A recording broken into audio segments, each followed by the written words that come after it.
coming in from there. So the way I like to tell it is like a story. Anyone like stories here? So that's the way I like to tell incidents in general. So it's going to be more of a story, me talking about the events that happened and kind of together with you trying to examine the evidence and get into some conclusions. And so since I'm a threat intelligence engineer, I'll look at it from an investigation perspective and show you how originally the research companies looked at it. So one disclaimer, everything I'm showing you here, this is usually comes at the end, I wanted to put it here in the front. Nothing is a result of my company's investigation. I'm just a simple threat intelligence engineer. There are much smarter people out there that were running research for years. And just to name few, the information you're going to hear today, I just gathered it together from eyesight, very strong investigation from Kaspersky, BAE, and if I missed anyone, there's the camera, I apologize. Yes? All right.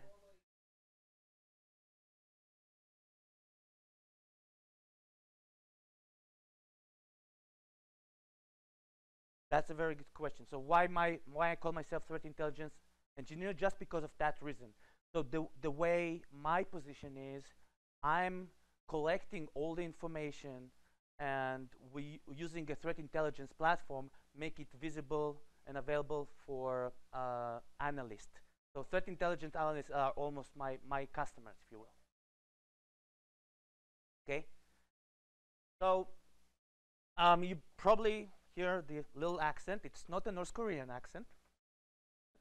I'm originally from Israel, and my career started in the Israeli Intelligence Corps. So I have a long history with intelligence.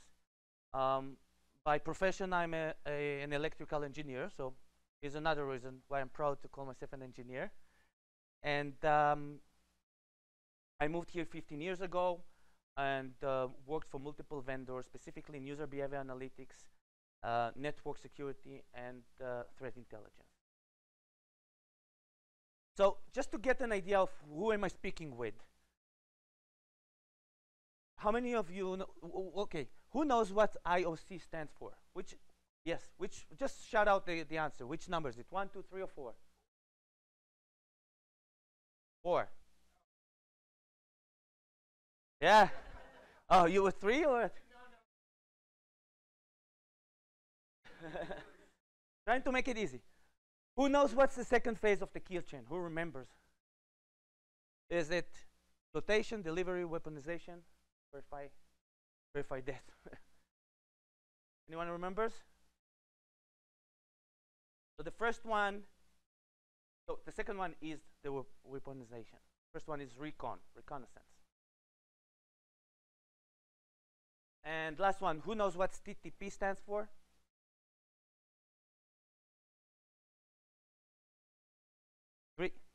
That's correct. Tactics. Okay. So no more tests. I just wanted to get an idea of who am I speaking to. So this is the terms that threat intelligence analysts work with. So let me just give you a little bit overview of how these investigations are going on in general. And then we'll get specifically to the one with the Koreans. So what are IOCs? Indicators of compromise are artifacts within the network that indicates some kind of an intrusion. Now it could be also a host-based, hash files, file names, registry keys, those kind of indicators. Could be network-based, IP addresses, domain names, URL, etc. Now each one of those indicators can be associated to a different phase within the kill chain. So for example, a domain name could be related to the email address of a spear phishing attack. This is the delivery mechanism, right? An IP address could be related to the command and control server. The hash file could be related to the specific malware. So each one of them will help us resolve this mystery, investigate and find how this hack progressed.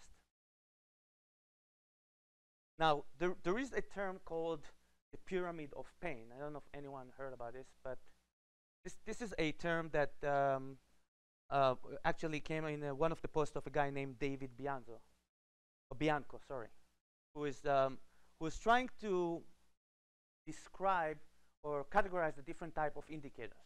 Okay, and so one of the ways to do that is to look at which indicators are harder for the adversaries to change. So whenever you have adversaries continuously working on an attack, they're trying to change the indicators. Now, it's relatively easy to change an IP address, right? Relatively easy to change a malware hash file, right? You just need to add different couple of bytes into the file and then totally different. It's much harder for the adversaries to change the tools, the malware pieces themselves. Malwares are mostly reused again and again. And so when we call it the pyramid of pain, the pain for the adversary as you go up the pyramid is higher and higher. And finally, you have TTPs, like we said, it's tactic, techniques, and procedures. Those are the actual behavior attributes that we can collect together. And what I'll show you today is the TTPs of the Korean hackers. What's make us believe the specific attack is coming from them, and how those attributes kind of leading us to one specific location. Now, by the way, from a defender's perspective, it's also true. It's relatively easy for us to identify the IP addresses from a forensic evidence. We know exactly from a malware connecting to a C2 what was the IP address. It's much harder for us to identify what are the tactic, techniques and procedures of the adversary. Now, through the investigation, we're going to use specific tools you're probably all familiar with, right? We're getting a malware sample from a crime scene. We find it, we put it in a sandbox. We're trying to look at its behavior. We're analyzing the code. We compare it to other samples we have, and so on. We're looking at network traffic. We're trying to identify specific signatures within the traffic back and forth. And then we're looking at specific log files within the infected hosts. Those are the tools. So now we're getting into what happened, or a series of events. By the way, this is the name of a children's book. Anyone familiar with that? You like it? My daughter loves it. She read all the books, and now there's in Netflix, I think they have this. They made it a series there. I love it. I see it together with her. So this is a series of unfortunate events coming in from North Korea, and this is only a partial list, right? We see activities starting actually from 2009, mainly attacking South Korean government, South Korean broadcasting. We have, everyone heard, in 2014 there was this movie that was about to make fun of Kim Jong-un, and mysteriously after they were about to release it, we had the Sony hack, which is a big deal. Yeah.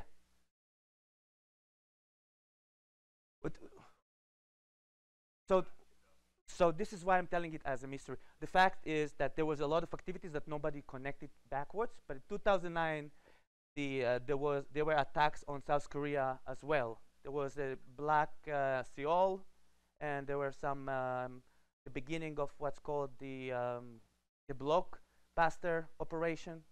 So it's all around South Korea. The activities were actually eventually were linked back after we're looking at here. So that's why I'm telling the story from 2013, because retrospectively, later on, there were some evidence that it's related also to activities found in 2009. That makes sense? So a lot of the stuff it works is you find something, and then you're starting to conclude to the past.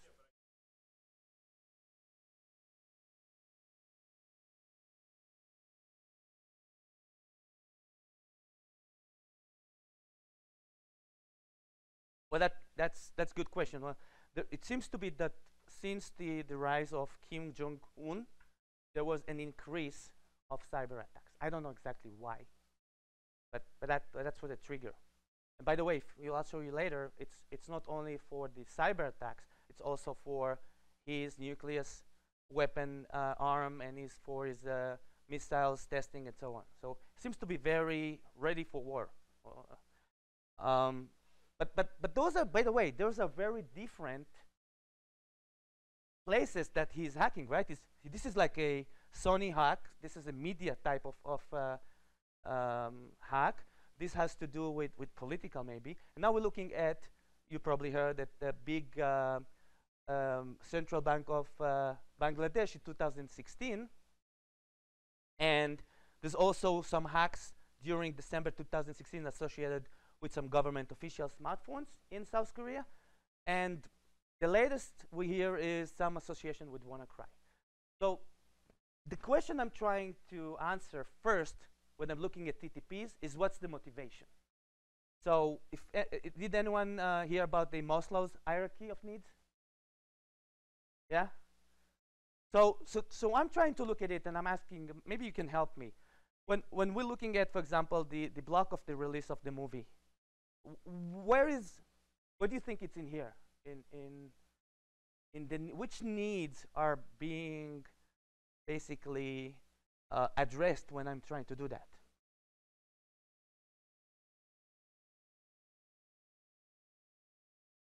The top, self-fulfillment needs.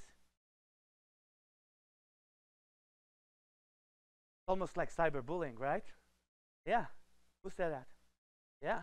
That's maybe you know, feeling of accomplishment. Maybe if you feel a little bit good about yourself, you know, you can punish someone who's trying to make fun of you.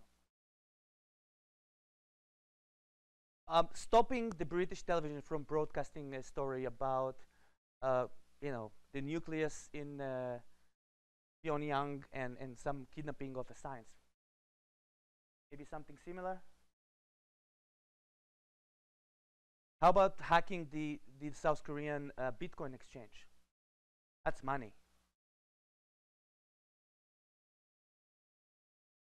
And obviously, all the stuff against South Korea, cyberware, sounds like kind of almost here, somewhere in the bottom, right? Security, safety.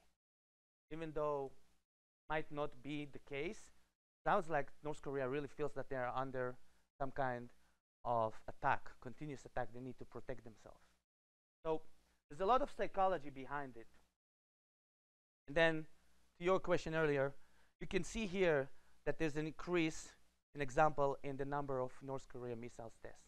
So we see increase in the cyber activities, kind of going in parallel with other activities in the physical world. And what could be one of the reasons for them looking for American dollars or for money? What do you think? Exactly. They need to pay for it. You know how much it costs to build a nuclear project or to run so many tests on missiles? North Korea is a very poor country. If you look at the people there on the street, they have nothing to eat. And meanwhile, the country needs to finance these cyber activities, infrastructure, you know, taking care of the army. All of this costs money. And they don't have a real way to access the American dollars. And so that can explain that. That makes sense? Right, so we're staying on this pyramid here, and we're looking at something that represents most of the attacks associated with North Korea hackers. And we're looking at 4 steps. The first step is compromise a single server. So there's a very common way to do it, right? Either you're attacking a harmless site and trying to implant your exploit there, or you're having a malicious site, and then once you're done with exploiting it, you're getting the dropper. The dropper is starting to move laterally, and then the second phase with our case here is to look for the money. And so in the example of the Swift, everyone heard about the Swift attack, just looking for the Swift server, where the Swift server is, how it works, how it operates. They're doing a reconnaissance, but this is different reconnaissance. This is the one inside, not outside reconnaissance. This is when you are already have a footstep within the environment, and you can start looking for the actual way to eventually create a transaction, a false transaction of money. So those are the 4 steps. Now, those 4 steps were running over multiple banks and financial institutions all over the world. So you can see here the targets are definitely financing. So you're right on the point there. They're trying to finance their activity, and they would go anywhere. Remember Bangladesh. This is going to be what we're going to talk about. But it's all over the world, and it's financial institutions, casinos, cryptocurrency, very easy to hide bitcoins and to transfer them to anything else, right? So this is where they're after. So let's go down in the pyramid of pain now and try to understand how the SWIFT network works. So you're familiar with the SWIFT, right? We all had to transfer money from one bank to another, one country for another. There's this the SWIFT code. This is the bank code that you have, and there is somewhere in between a SWIFT net, which is a network that is maintained and supported by the SWIFT organization. So they sell those services to the banks. So let's see. Customers using this, using some kind of a software. The software is going to connect to an Alliance connection. This is kind of an interface to the SWIFT network. This is important to remember. Remember that. Alliance has to do with what the hackers eventually needs to find, a way to get into the Alliance connection. And then, when they are in the network, they need to be able to create a bogus transaction. That makes sense? Now, it's important to understand here that it's kind of blurry, but the transactions themselves, the fulfillment of the transaction is not part of the SWIFT protocol. The SWIFT protocol is telling the intention. Eventually, the banks themselves, between them, needs to create a transaction. But they rely on the SWIFT secure network to tell them what to do. So you see the difference between fulfillment of transaction and just ordering or requesting the transaction.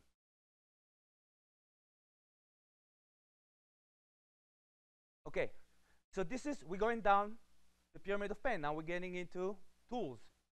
This is made in North Korea tool called T-Drop. You can see here that's just like any other software, it has versions. This is version 2. And T-Drop is very sophisticated piece of code.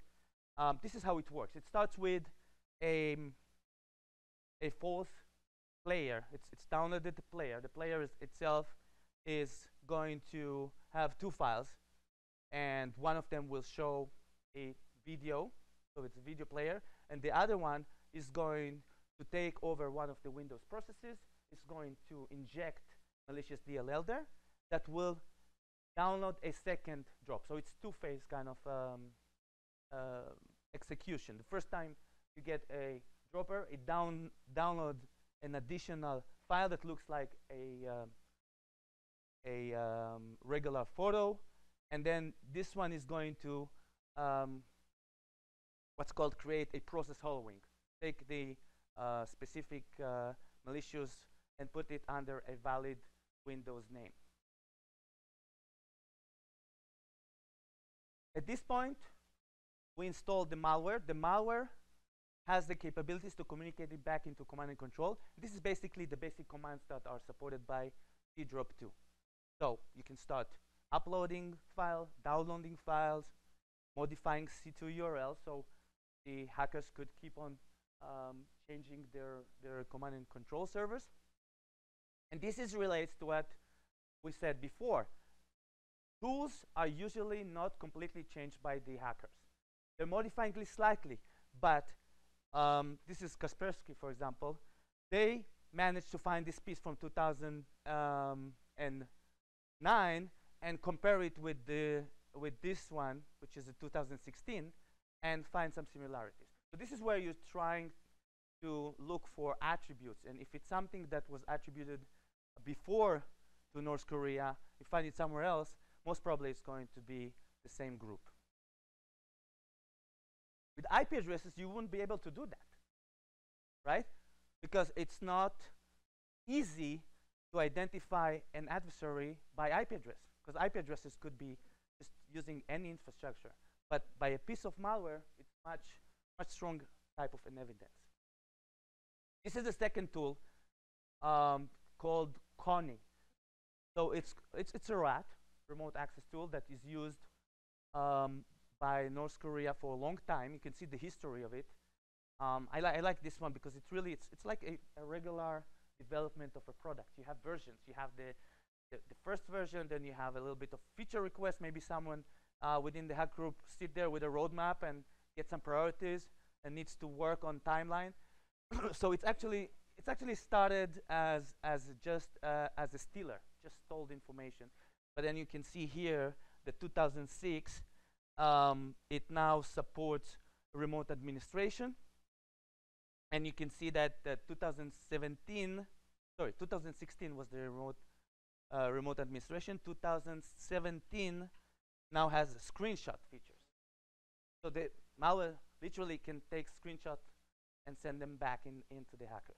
You can learn about the activities when the users use it. That's going to play a big role when they will have the internal reconnaissance, trying to figure out how to enter the Swift system and what commands they should run in order to run this section.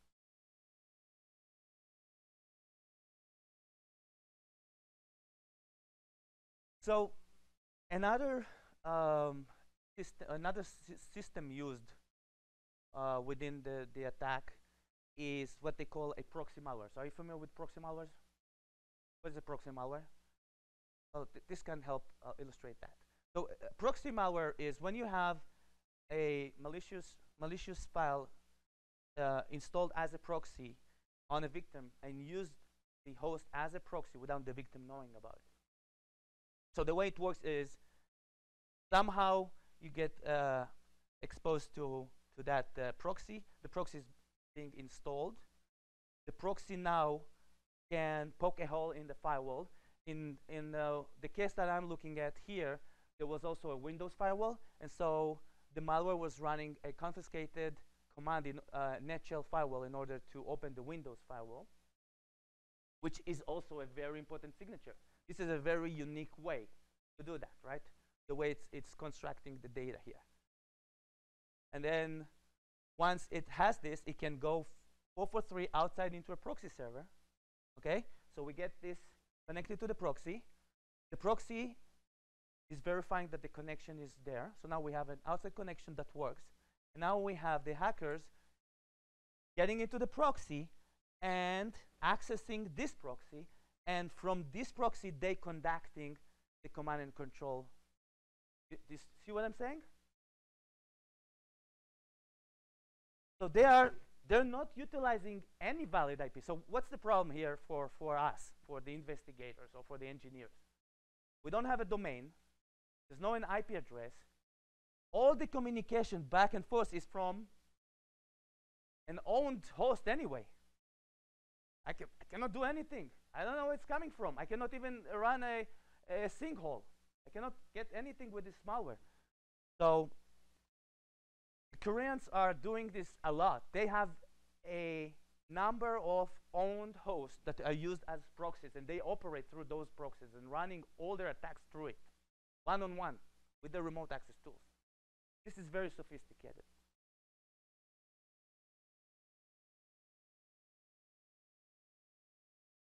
Not necessarily mobile platforms.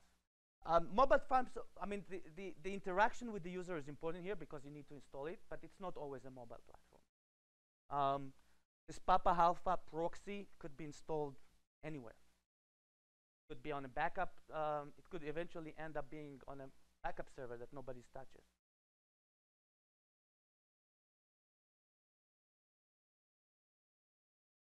So we're talking about this backup server.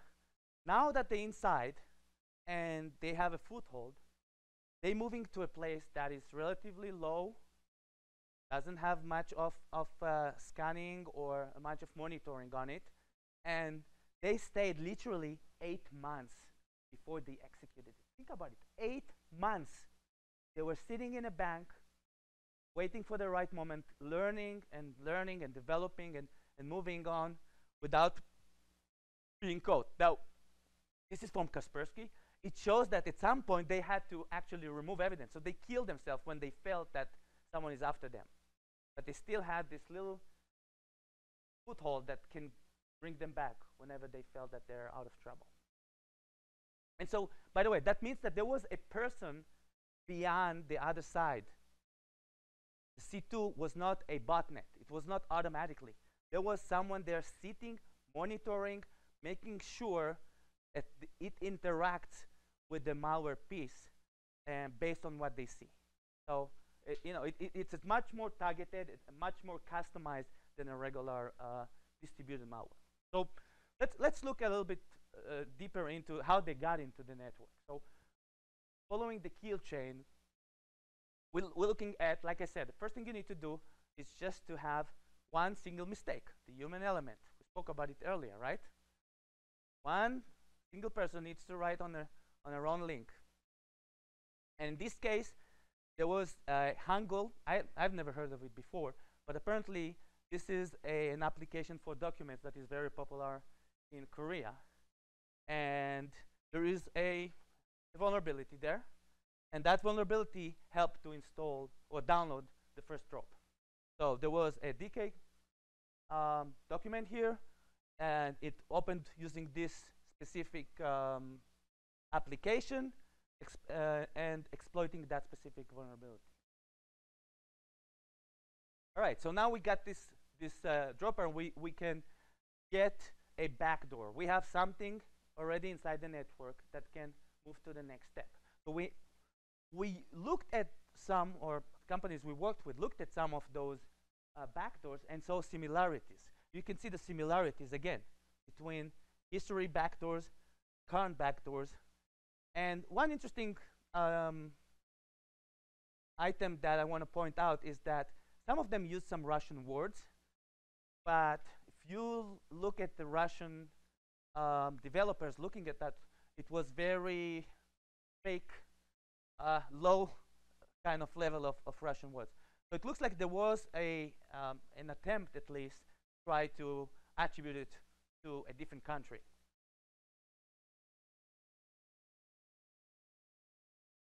So now we have the dropper starting to install the malware. Now this is a relatively unique technique where the malware was actually two pieces of malware, and each one of the pieces was installed in a different host. And so again, from an investigation perspective, it's really hard to find what is the kill chain if you saw only part of the puzzle, if you saw only one of the files.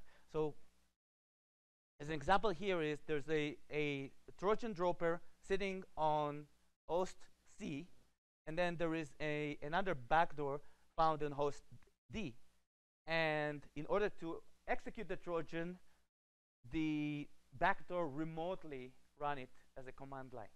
So in other words, if I'm going to this computer and I'm looking for it, I will not find anything. If I'm looking for this computer, I will not find anything. I need to have the two pieces in order to being able to see the full picture. That's relatively unique.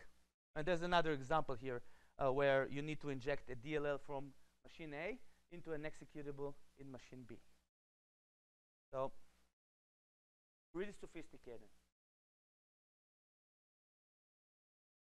So another information we see here is some cases where the control is directly from the end user. There's no command and control in the middle. Makes it very hard.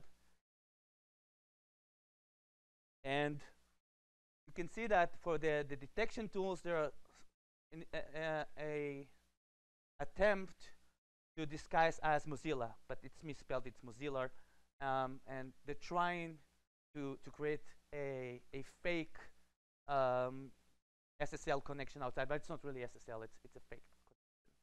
So, and by the way, all of this code is also encrypted, and so to decrypt it takes a lot of time. So there's a lot of effort to cover and make it hard for the forensic evidence to work. Okay, so so the first stage is done. We got into the system. Now we're moving to the second stage. The second stage is we need to get it into the Swift. We don't know. We're in the backup server. We don't know where the Swift is. But we have time. Trying to run reconnaissance, we're trying to look for the right place where the Swift is. But we need higher privileges. And so there was a privilege escalation. We got into the server as user X. We moved it as an administrator. And then we created some tasks that can remotely execute on different hosts. And so at this point, I'm trying to figure out where is my target? Where's the Swift system? It was very clear that they're looking after the money. How are we doing with time?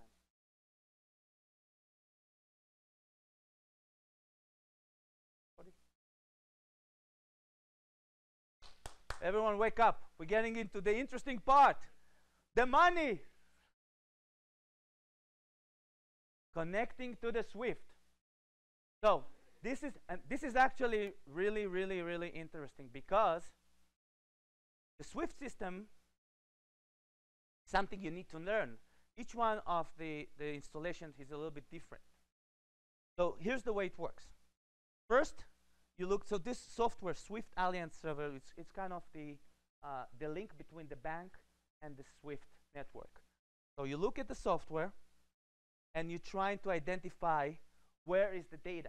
The data is stored in a database, but in order to find where is it, you have to get into the configuration file. So you decrypt the configuration. This is all time. This is why it has to take 6 to 8 months in order for them to eventually develop the specific malware for that specific system. It's not a commodity malware here. It's a very dedicated malware for that specific environment. You create the malware, and now you test it, just like a QA in a regular environment. You're starting to look for the transaction. You monitor them. Now, here's the problem. There were two problems. The first problem was that every transaction, regarding of the system, the bank had a policy that he has to go and print it to the printer. So there was a hard copy of the transaction. Now, they didn't want their transaction to go to the printer, right? So the first mission was to disable the prints of the fake transactions, right? That's one thing to deal with. Second thing to deal is to being able to construct the fake transaction so it can go as a legal one within the Swift network. So nobody will suspect it's not coming out of the bank, right? So they had two problems to deal with. And they knew, you have to know for both cases, what's the problem? What problem is it technical or is it procedural? And so they had to prevent this. Now, this is getting into details, but the idea is that this is all under a testing phase. There were a couple of times where they were just trying to test it, just trying to make sure that they can do it. Now, most likely, they had also recreated a similar environment within their systems. So they created Swift simulation. Think about how professional you have to be, because you have one chance. It's not like you will be able to, if you fail, that's fine. Let's try it again. You have only one chance. So you have to have patience, and you have to go through all the scenarios within your environment before you run them on a real production, so to speak, right? And so they did. And this is the Swift malware that worked there, was executed with different changes depending on the environment on multiple places. So we heard about one huge event, but this was running over different Philippines, in other places where they were trying to do exactly the same thing.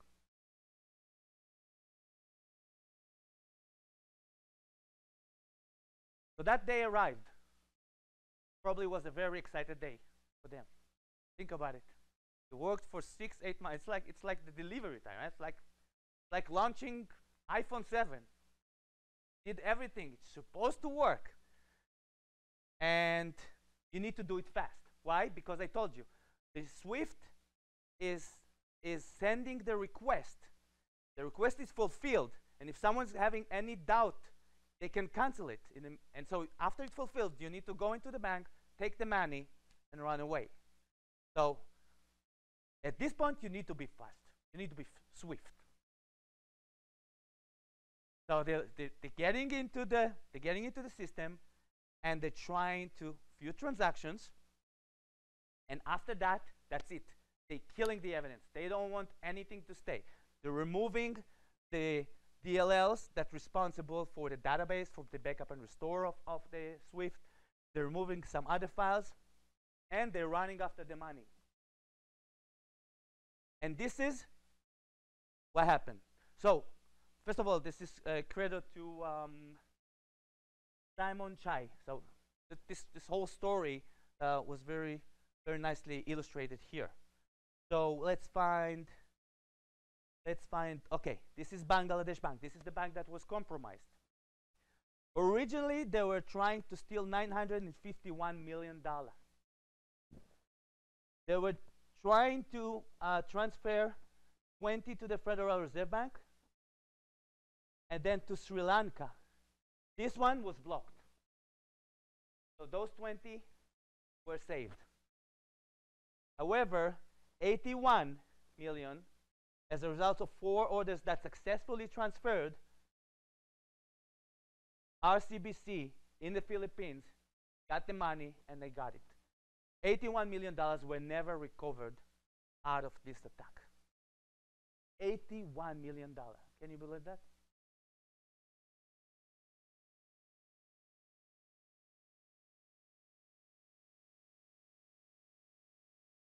Well, someone took the money. The money moved from 2 accounts.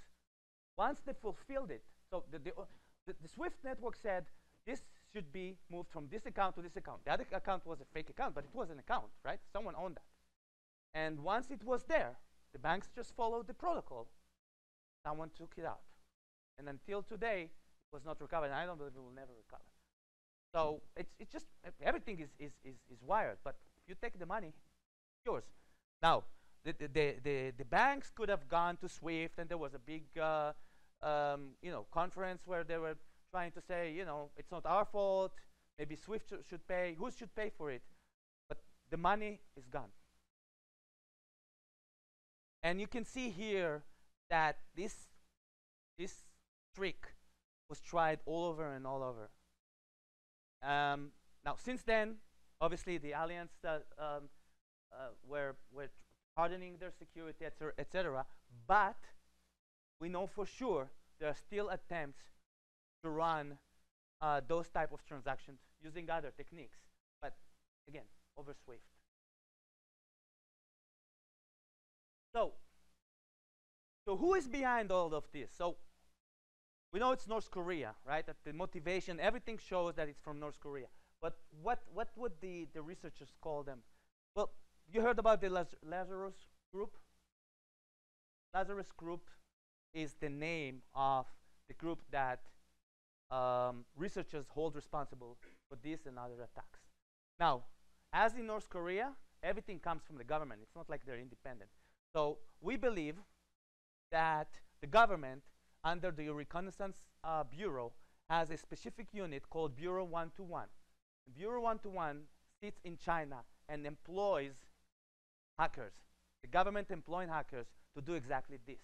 Finance the nuclear weapon production, finance their cyber attacks, and so on.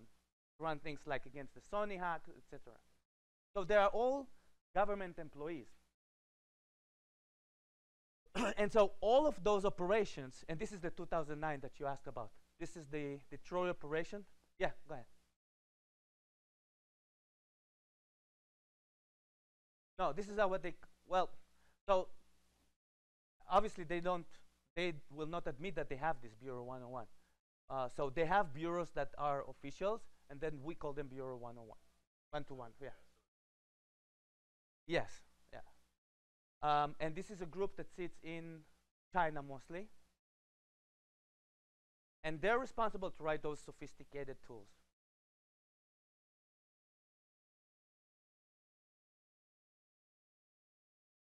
So we have 10 more minutes, so let's try to look at what we can learn from this about North Korea in general. Which obviously North Korea is going to continue with cyber attacks. It works for them, and it doesn't looks like they're going to reduce. If anything, from what we see today in the news, they might utilize it to go after the U.S. government, but also maybe U.S. Facilities like manufacturers, their infrastructure, maybe nuclear plants. Their main enemy is South Korea, so we will keep on seeing the South Korea being attacked. And financial institutions, they will definitely need to keep on financing their operation through American dollars.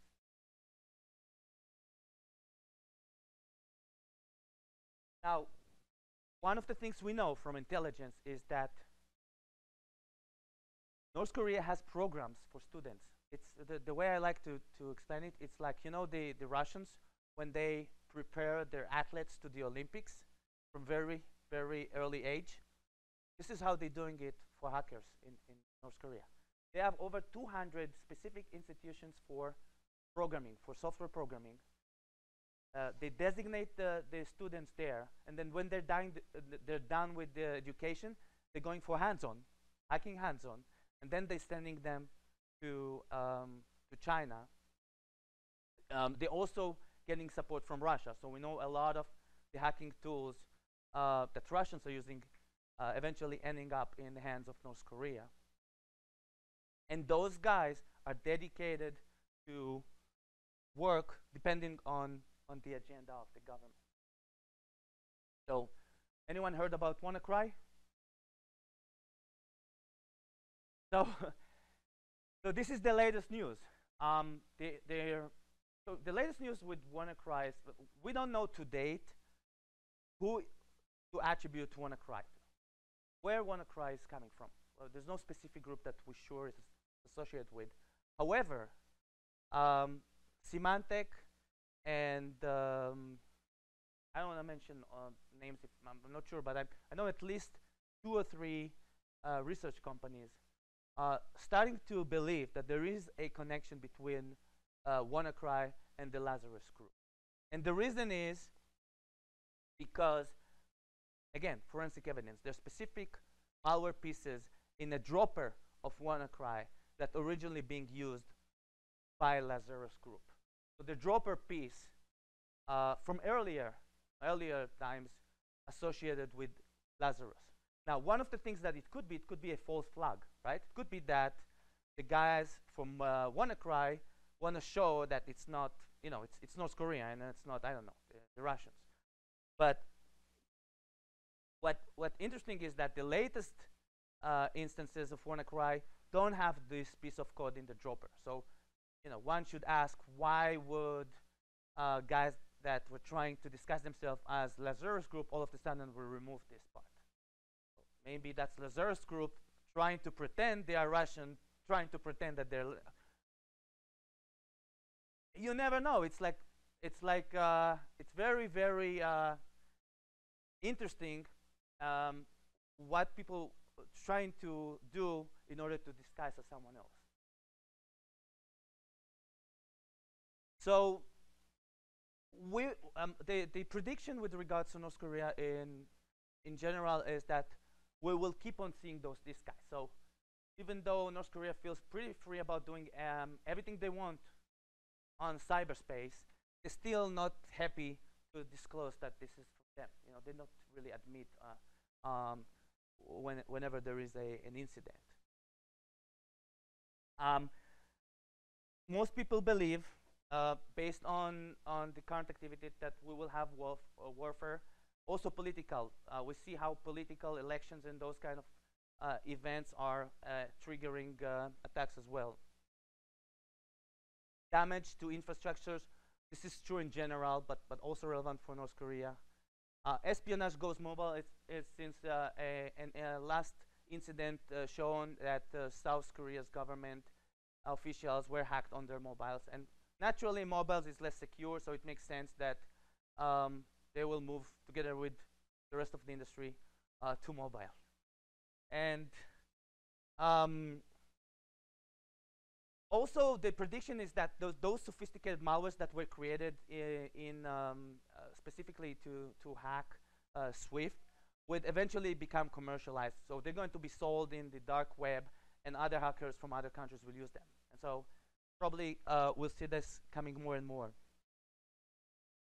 As far as WannaCry, I don't think there's any decision yet what WannaCry is coming from and what's the end of ransomware in general. There's some strange creatures now that have ransomwares that instead of taking a ransom are actually damaging and distracting environments, which doesn't make a lot of sense unless you are in a warfare. And so one of the things is that there's a kind of a broken trust today between the hackers of malwares and the victims. And so if the hackers eventually don't get the money, it doesn't make sense for them to create all this ransomware, right? So this thought maybe they'll try to kind of build a trust between them and the victims, make sure the victims know that they will get their file back if they pay. And Internet of Things, like anything else, that will move as well with the North Korea. I don't know if there's any questions. I might talk too much, so stop for a second if there's any. What do you think? Is there any question, any thoughts? This is kind of more of the usual preach on how should we protect ourselves, right? Do better with data protection. We should do better with perimeter. We should do better with user behaviors, education, and so on. I don't think it's specifics to North Korea, but it should be applied. I think what the banks owners and financial institution owners needs to know is they need to be aware of the North Korea Lazarus group and its potential, because this is one group that can and continue to underestimate. If they underestimate them, they will be surprised, right? There's going to be more and more involvement from North Korea there. Yeah.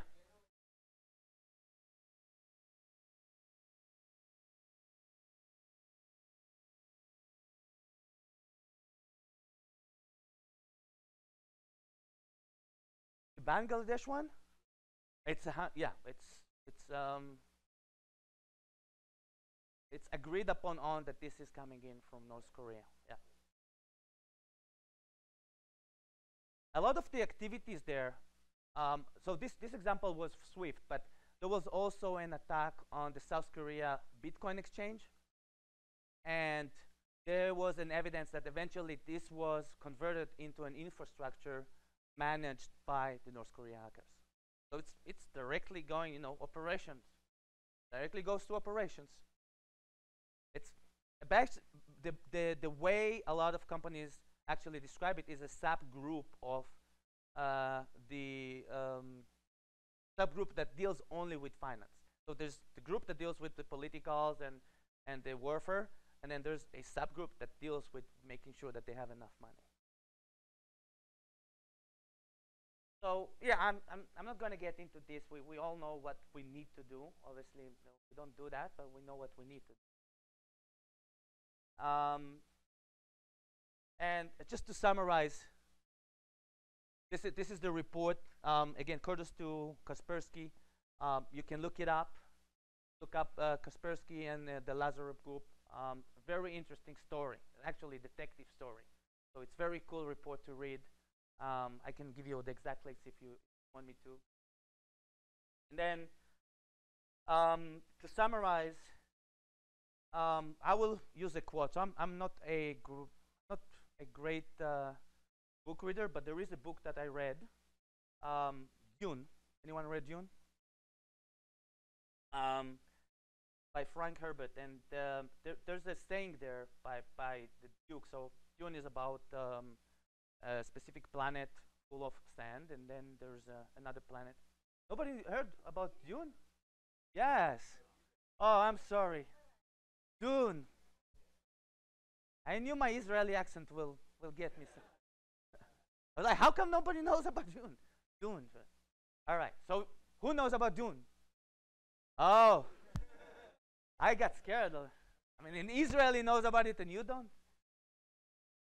So you know that Duke Leto, the father of Paul, was there on when their planet was full of water and they decided to move to Dune. He said to his son, he said, "I'll miss the sea, but a person needs new experience. They jar something inside, allowing him to grow. Without change, something sleeps inside us and seldom awaken. The sleeper must awaken." So what he's saying is, we need change in order for us to fulfill ourselves. This is, I think, something generally for us as security professionals. You know, if we want to fulfill ourselves, to be better in our profession, we want to change. We want to maybe get a little bit more knowledge, maybe get another class, maybe learn from a college.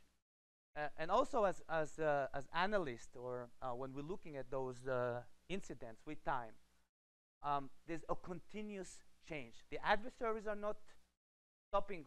They keep on changing, and we should do the same. So with that, I thank you. Have a great day.